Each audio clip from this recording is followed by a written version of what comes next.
අයිබෝවන් සිත FM YouTube channel එකත් එක්ක එකතු වෙලා ඉන්න හැමෝටම. ඉතින් ඔන්න අදත් බොලිවුඩ් ගොසිප් එක එකතු වෙලා ඉන්න ඔයාලට බොලිවුඩ් වල hotම hot news එකක් අරගෙන තමයි මම ඇවිල්ලා ඉන්නේ. I think it's amazing.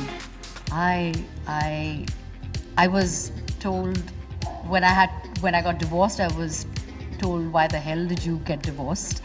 Because that tag will always be there.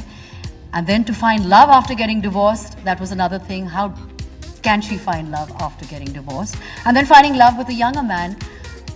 I was clearly told that I have lost my marbles, but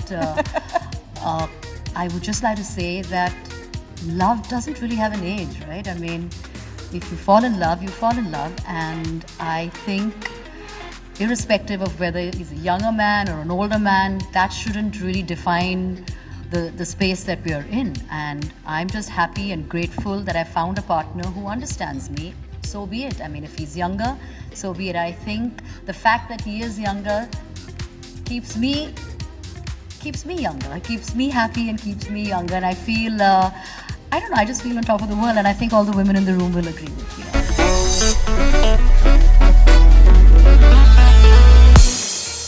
මොකද්ද මේ hot news එක කියලා හිතන්නේ.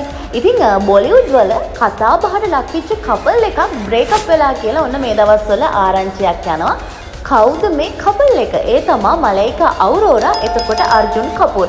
ඉතින් මේ දෙන්න නම් බොලිවුඩ් වල ගොඩාක් කතා බහට ලක්විච්ච කපල් එකක්. මොකද යන තැන දෙන්න එකටම තමයි යන්නේ. ඉතින් අපි දැක්ක දෙන්න ගොඩාක් ආදරෙන් හිටියා කියලා. හැබැයි එකපාරටම ආරංචියක් යනවා දැන් බොලිවුඩ් වල මේ දෙන්න බ්‍රේක් අප් වෙලා කියලා. ඉතින් ඒ ගැන වැඩි විස්තරයක් දැනගන්න පුළුවන්කම තියෙනවා. ඒ වගේම විශේෂයෙන්ම කියන්න ඕනේ තවත් ආරංචියක් තවත් වීඩියෝ එකක් මේ දවස්වල YouTube එකේ Facebook එකේ වයිරල් යනවා. මලයිකා එක්තරා ඉවෙන්ට් එකකදී තවත් බොයි කෙනෙක්ගේ අතින් අල්ලගෙන යන කතාවක්. කවුද මේ බොයි? මොකද්ද මේ කතාව? ඉතින් අපිත් ඒ ගැන විස්තර හොයන ගමන් ඉන්නේ.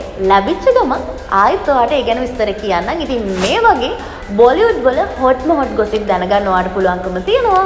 සිත FM YouTube channel එක subscribe කරන්න පහලින් තියෙන bell icon එක click කරන්න.